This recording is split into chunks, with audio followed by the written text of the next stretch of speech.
صباح الخير او مساء الخير حسب ما بتشوف الفيديو. ازيكم يا شباب؟ ايه الاخبار؟ يا رب تكونوا بخير. معاكم احمد من قناه احمد اكس تي في.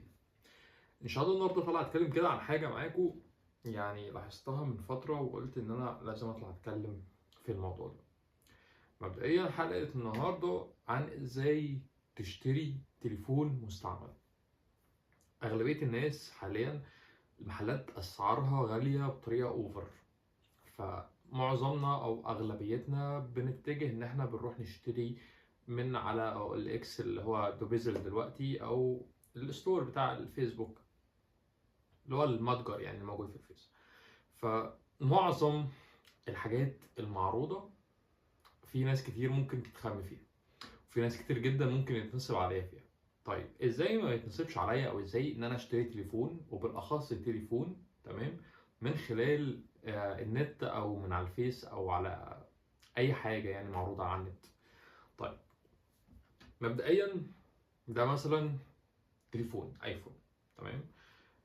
التليفون ده انا سالت في سعره في المحلات، تمام. يعني ده 13 برو ماكس، سالت عن سعره في المحلات بيتكلم في 40 في 42 في 45 الف جنيه. ده مبدئيا يعني. طيب انا اشتريته من شخص ب 35 الف جنيه، تمام. يعني حوالي فرق 7 8000. في ناس بتتكلم كمان في 2 43، يعني لو فرق 9000 جنيه. طيب ازاي انا اشتريت التليفون ده؟ تمام. وازاي يعني في كمان 13 ميني، 13 ميني. ازاي انا اشتريت ده مثلا اقل من ثمنه 5000 جنيه، ثمن المستعمل؟ مبدئيا هنتكلم في ايفون، يبقى مبدئيا كده نتكلم ان انت تشتري حاجه معاها علبتها، تمام. ايا كان، خلينا بس نقرب الكاميرا شويه علشان نعرف نشرح.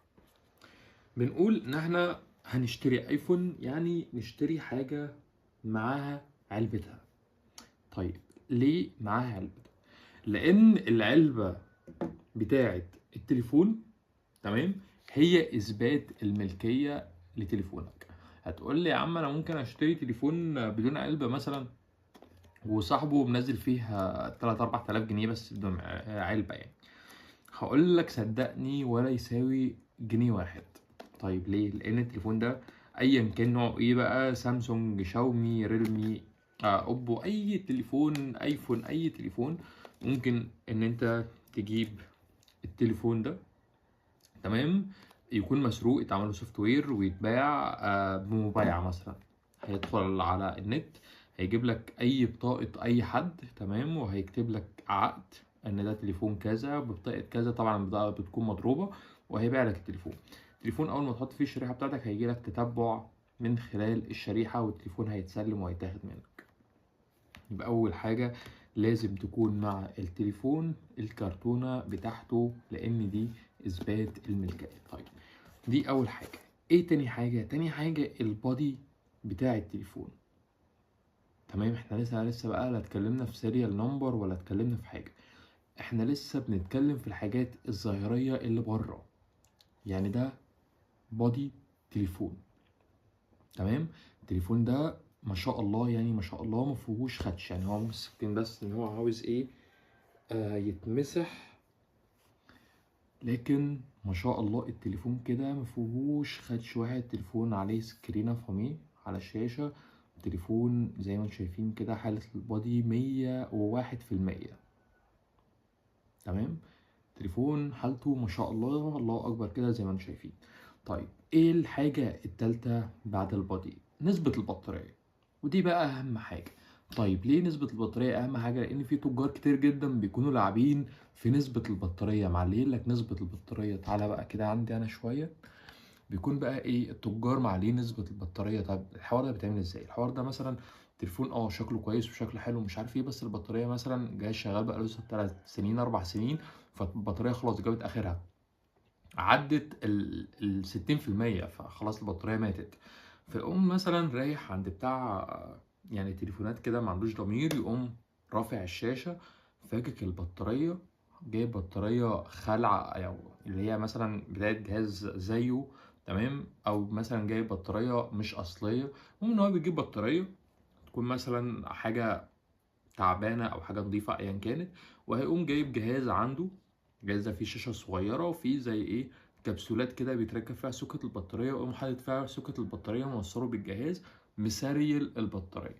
طب ده ليه؟ بحيث ان هو لما يحط البطاريه في الجهاز هيبان عندك نسبه البطاريه لما تخش هنا. يعني مثلا ده بطاريته 79%، ده اوريجينال ما اتفتحش قبل كده، بطاريته 79%. طيب هما بيعملوا ايه؟ هما بيوصلوا البطارية اللي هما بيجيبوها على الجهاز اللي انا قلت لكم عليه، وبيرفعوا نسبة البطارية 100%، والجهاز ما بيتعرفش. طيب ما هتقولي ما هو هيبان ان هو مفتوح، اقول لك لا مش هيبان ان هو مفتوح. طيب ازاي؟ ان هما بيجيبوا قبل ما يقفلوا لزقة اللي هي ووتر بروف، دبل فيس كده، بتتحط تحت الشاشة والشاشة بتتقفل، الجهاز بيرجع معاك ووتر بروف تاني. طيب هتطلع بيت الشريحة، هتفضل تنفخ في الجهاز، الجهاز مش هيطلع هواء، هتتخم في الجهاز، هتقول ان الجهاز ووتر بروف. طيب انا اضمن منين ده كله او اعرف ده كله منين؟ هقول لك ان انت اضمن حاجة ان انت لو ما بتفهمش في الحاجات دي، تاخد الجهاز وتروح لاقرب محل بتاع موبايلات، تقول له انا عاوز اكشف على الجهاز ده، بالذات لو ايفون يعني. الكشف هيكون ب 200 جنيه ولا حاجة، لكن انت لو بصيت لها يا معلم انت هتدفع حوالي يعني أقل حاجة 20,000 جنيه. لو هتشتري حتة إكس ولا إكس إس هتدفع بتاع يعني في سكة 10 12. طيب انت هتدفع، ممكن تدفع 200 جنيه وتشوف الحاجة اللي انت هتجيبها تمام ولا أي كلام. دي الحاجة اللي أنا بتكلم فيها. بطلب بس يعني احنا هنكتفي بالقدر ده عشان منطولش الحلقة أكتر من كده، ونقفل الحلقة على كده. وإن شاء الله يعني الأجهزة دي كلها موجودة معاها كرتونتها، الأجهزة مش مفتوحة، الأجهزة لسه ووتر بروف.